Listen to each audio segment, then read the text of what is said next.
Naibalik na sugod karong adlaw ang voters registration sa mga buhatan sa Commission on Elections sa pagpangandam kini sa gustong mubutar karong sa 2022 elections. Ang live report ni Nico Serino. Nico?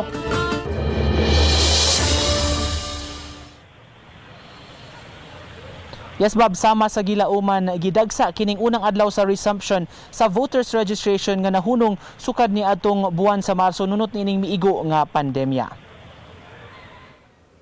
Sa unang adlaw sa resumption sa voters registration, daghan ang nangadto sa COMELEC office sa Mandaue City.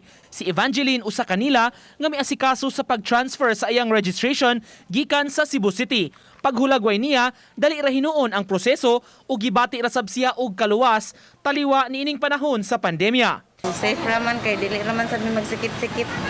Higpit na nga mga protocol ang gipatuman sa mga COMELEC officers, gikan sa social distancing ug paglimita sa makater nila nga mga kliyente. 100 ra ka mga registrants ang ilang ma-accommodate kada adlaw, walay labot sa mga mangayo og voter certification.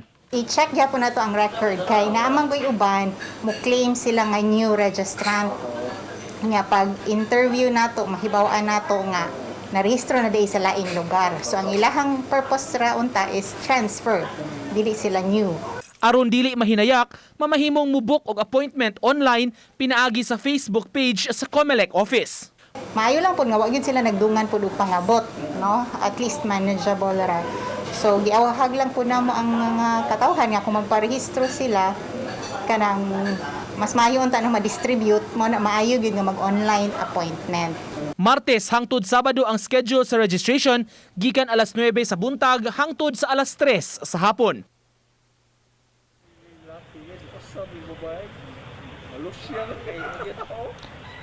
Bob, ang mga personnel sab sa COMELEC nag-skeletal workforce sab ni sila, Bob. Katunga ra ang mi-duty karon panahon balig 14 ka adlaw samtang muhulip sab sa sunod nga 14 ka adlaw ang laing batch gihimo sab nila kini subay sab sa tinguha nga malimitahan ang tawo sulod sa ilang opisina. Usa pa ka tuig mula nat kining voters registration hangtod Setyembre sunod tuig in preparation sa eleksyon sa 2022.